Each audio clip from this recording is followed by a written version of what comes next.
Superman. Kirby Superman. Okay, we got back to Orange Luncheon a little bit faster than I thought. And hey, starting off with Sword is actually pretty nice here. Man, I felt like I had so many good topics when I wasn't being a wuss and worrying about what people thought about my opinions. That I don't really know how to top the last episode. I just felt like I was that good, minus the fact that I was scared, or... I don't know, scared might be too strong of a word, but... Point being, at the end of the day, that... I like the topics I had in the last one, and I don't know how I could top it this time. Definitely not by, like, peeking my mic for sneezing, like I have a very bad feeling will happen shortly. As I fight off this sneeze. And continue, like, the whole methodology of this playthrough just being complete another mess. Ugh. How do I get down there? Maybe I don't. Maybe I burn it. Probably not, so I'm not gonna go back in, but having Fireball, I think it's definitely called burning in other Kirby games. It might actually even be called burning in Nightmare and Dreamland, because I don't recall the name Fireball. Well, that was a short-lived moment of power apathy. Well, we're getting into that part of the recording session where I start spouting gibberish and excuses. I thought I had enough water in between parts, but I feel my voice kind of like getting tired already. And silly me didn't actually bring the water next to me. So you know what? Instead of making excuses, I'm just gonna go get that water real quick. Like, this commentary has been casual enough that I don't feel any guilt in doing that. Well, technically I didn't peek the mic, but really, that's the thing that's gonna, like, shoot my audio all the way up top? Putting my glass down? And it kind of sucks because this is the cup that I last had my apple cinnamon tea in. That was days ago, because I stopped bringing this cup into work when I actually been having a few issues with these cups and wear and tear, for lack of a better way to describe it, so I'm getting a replacement, but just haven't tossed this out yet.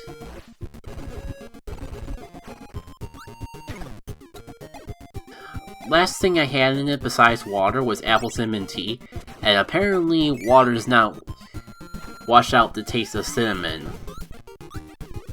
So every time I take a sip, I have a little bit of a cinnamon aftertaste, which is... it works with tea, but not really with water completely by itself, I'll just say that. I guess we're finally getting to the orange part of Orange Ocean. And on a little tangent, it kinda sucks that, like, you grab the whole Paracel and the dude with the beam power, yeah, you get Paracel by default. I don't know, I feel like, one, in my humble opinion, it should just be Mix, which gives you a random ability, because you're technically sucking up 2 abilities. Thank you, old video games, and your whole concept of respawning enemies in like 2 seconds. That's totally did not screw me over. Can burning come back? Because I don't think I can really high jump these. Well, yeah, I can't just high jump these guys. I've done a lot of dumb things in this playthrough, but that is definitely up there. That is like probably the second worst thing I've done. See, that's the first time Tornado has done something that's not completely screwed me over. And I guess like it sort of helps with this room. Frick. I still get the feeling like that's not a fake maximum tomato, that like if I kill the baddie just right without actually, like, hurting the tomato, that I can actually get the maximum tomato out of it. I swear that's a thing. Maybe I'm thinking of some other Kirby game, but that definitely feels like it should be the thing. I almost made it through a whole level with Tornado, and that honestly would have been amazing in and of itself. What was the last thing I was talking about? I think it was cinnamon water, which probably means I should go off that topic. That does remind me of a thing that I've done with cinnamon lately that doesn't suck. For a long time, I could not get into black tea. That's like why I have this apple cinnamon tea, because for a long time, the only type of tea I like is herbal tea, and I've been trying to, like, wean off soda as much as I can.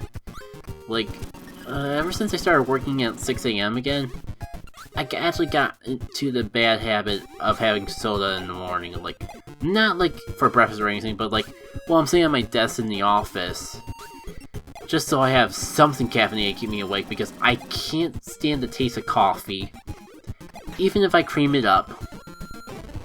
And for a long time, tea wasn't much better. However, I'm definitely warming up to tea. If you asked me like 5 years ago if I would ever like tea, I would definitely say hell no. Well, I wouldn't say hell no, because I was definitely not the type of person to say hell a couple years ago. But the point still stands. It just would seem incredibly uncharacteristic for me to have anything besides Pop. And I thought I was doing better in the sense that instead of Pop, I would have like Kickstarter Mountain Dew or the Game Fuel energy drink. But those are a lot more expensive than just like buying a set of Cold Red from the dollar store. Pretty much getting like $3 worth of Pop for $1. And with that as a thing, I eventually got to the point where I say, screw it. I know it's probably better for me to have these energy drinks in the morning than it is to have flat out Pop, but the Pop is cheaper. Don't worry, this story has somewhat of a happy ending. As of like, the past year, I say, I started trying doing black tea. I could not make it work for similar reasons why coffee doesn't work. It just seemed too bitter to me, but I found a nice trick that actually made it a lot easier. First, I started doing herbal tea, which was nice and all, but all herbal tea is... I like the taste of herbal tea a lot better than the black tea, but herbal tea doesn't have any caffeine in it, which I'll admit, like, if I didn't want my drinks to be caffeinated, I would just have, like, water, or juice, or chocolate milk. Something like that. But the whole point of, like, drinking it is for the caffeine. I started by, like, trying to, like, use reverse psychology on myself, trying to convince myself that the herbal tea was actually caffeinated, or did perk me up energy-wise. And eventually that stopped working. So I started experimenting around with caffeinated black tea a bit more. Yeah, flat out sugar didn't really work for me, so I tried to do some other things as well. And eventually what I find is gotten to the point where I'm actually having tea every morning as I'm getting to the office desk at work, or on my way up to work. I don't really do this on the weekend, because, to be honest, I don't really need to be caffeinated in the weekend, because I wake up when my body's ready to wake up. Point being, though, you take your tea, you brew it like usual, but then you take, like, a little bit of honey. You basically, like, squirt enough honey to go around, make a circle around the tea. And I'm using, like, doing this right in my travel mug, so keep that in mind if you're trying to replicate it and get a particular size out of it. Well, that was dumb. So, backpedaling a little bit, you take your tea, brew it, even if your brewing is just, like, putting a tea bag in boiling water, brew that baby up. You take out your honey now, Preferably you do this with something you can squirt, like those honey bear containers. You'd go at a fairly slow rate and just like pour it out slowly. But as you're pouring it out, or squirting it out, I guess would be more accurate to say, you make a circle. You slowly make a circle around with that honey, and if you do it right, you should have just enough honey to sweeten it up without like overwhelming the taste or whatever. And then get your cinnamon. But you know the trickiest thing about cinnamon is, at least from my experience, it's way too easy to have too much cinnamon. I've had good teas ruined by having too much cinnamon in them, but I found this nice life hack that lets me get just the right amount of cinnamon into my tea. Basically what I do is I take a container of cinnamon that you can just like shake it out like a salt shaker, or better, you know, tea container that has the dotted holes in it. You don't take off the lid, so like while it's closed, you pour it. So you don't pour it all over the place. And when you open up the cap, you'll have just enough cinnamon that if you just lightly tap it into your tea, you have the right amount of cinnamon without overwhelming the flavor with cinnamon. Now I know that I kind of like was all over the place, cause that's how gaming commentary just ends up sometimes, especially when you're doing it late and you're doing it with Kirby's Adventure. This is how I'm gonna review how to make your tea one more time. You take your black tea, brew it, then you take some honey, squirt it around in a circle. By the time you make one clockwise rotation, that should be enough honey. If you're feeling up to something a little bit more sweet, you can do like 1.5. And then the cinnamon. This is the most important part, because if you have too much cinnamon, you just ruin the whole thing. Well, that was almost bad. You essentially like shake up the cinnamon while still in the container, then open up the lid. If you do this right, you should have like some cinnamon residue just standing just right on top of your cinnamon container. You pour that in without getting any additional cinnamon into the mix, and voila! You have the perfect tea. Great. It's not foolproof though. I still fall into soda a lot, but I can at least usually stall to keep it out of the morning. Therefore, just by default, I drink less soda because I feel some of that time that I would be drinking soda with tea. And that's kind of just how my dieting has been in general. Like, I've slowly, over the years, been introducing more and more things for me to consume. Things that, like, only a few years ago I would never consider normally eating. But I still eat all the crummy crumbs that I ate before. So just by default of you can't eat everything at once, you're just by default eating less of the unhealthy stuff by eating the healthy stuff too. It's progress, but there's still room for improvement. I don't know, I have to admit, I am a bit of an emotional eater. I don't know, I wouldn't say I'm fat. But then again, this is America, so a lot of people, like, find yourself... A lot of foreign countries probably would consider the average American fat, even though the average American wouldn't consider them fat. I'm probably overweight, but not obese. And it's not like I have to work least unhealthy lifestyle.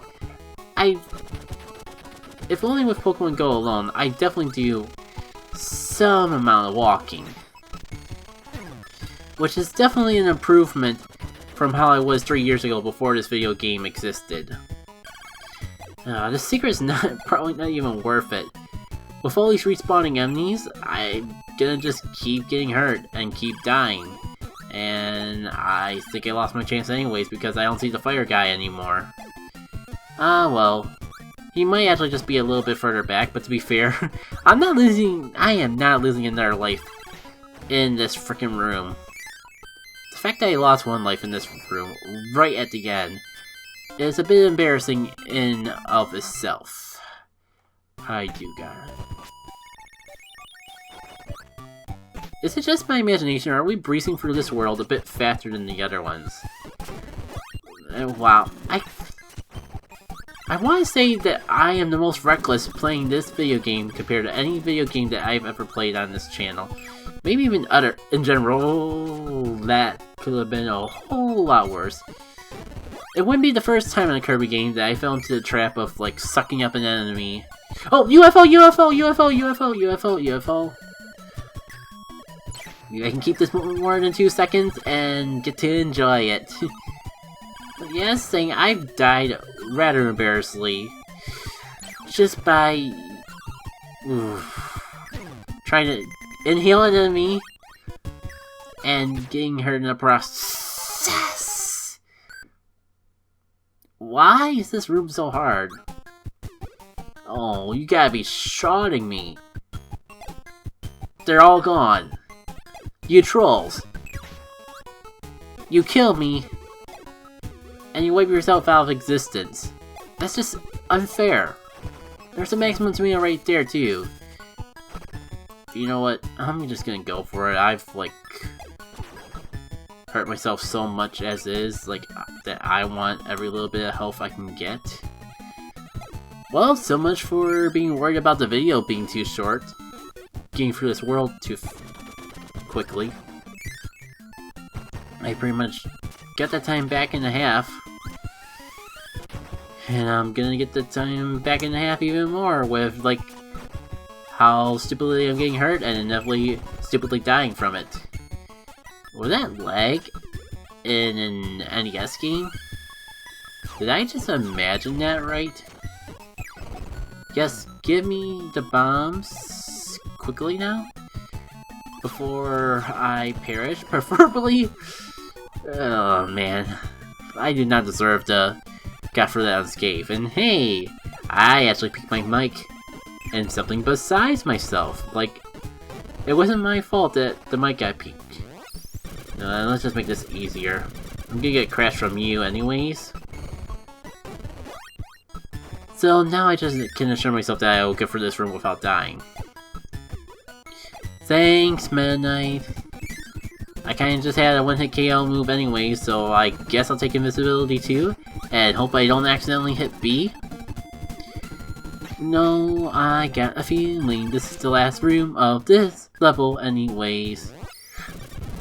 I just want to take all assurance I can to avoid getting hurt anymore. In hindsight, maybe I should have saved it for the very end. They don't look like destructible blocks, but at the same time, I got a feeling they are. Wait. I thought we were gonna go for some logic where we can transition back to the other screen from that way. Meta Knight, you're just so confusing, man. 1 second you're helping us like clear room enemies without any sort of awkward situation, and then you're like sending your troops to murder me. Can you just make up your mind if you're my friend or you're my foe? I know that's like the whole purpose of your character as a character, but I mean even the anime like made it more distinct what Midnight's role was. Like, he was obviously like a good guy that just worked with the bad guy. And he had his reasons, and he wasn't a dick.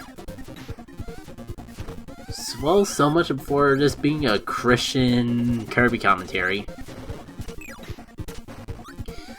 I would say, like, I would blame Kappa, but I kinda get the feeling that that's old news and irrelevant. There is a YouTube video that was on my suggestion feed I plan to watch later because it looked like, oh, there's actually some good news about YouTube. Or should I say, video game commentary politics for once. But I never got around to watching it. So as far as I know, it could have just been clickbait. I think I'm just gonna brute force my way through the rest of this. Thank you very much. So maybe all this time I'm saying crap and hell for no apparent reason, but you know, I'm trying to loosen up a little bit more anyways. I'm not saying it because I have to, I'm just saying it when I feel like it. Well, speaking of Meta Knight being a very confusing character, it's time to fight Meta Knight, I guess. And why aren't your damage going down? Why was spamming the sword button working so much better than like tactically timing my swings? Speaking of tactics, I get the feeling that I can't just brute force my way through this boss. Oh, I just realized, I recall Meta Knight being the second last boss in Kirby's Adventure, which means we're heading into final boss territory next episode. I think that's what it means. Please, oh Meta Knight, let me just stab you, please. I think I just realized the trick. His mask is a shield. And no, don't ask, I don't know why. I had a brain fart on what the heck a mask was. What is a mask anyways, besides a miserable pile of secrets? Cause like there, I hit him from the front, and he took damage just fine. And he kinda looks like he's just walking there most of the time, and meanwhile I'm just pressing B. And Meta Knight actually looks a bit more creepy in this game than he does in his more modern iteration, because I can't believe I never noticed that, because I always see Meta Knight as like a black Kirby, for lack of a better way to describe it. And yet, we go into a situation. Oh, Kirby. You ruined the mood, man, you ruined the mood. Just like I ruined my ending segue. Yeah, take your care.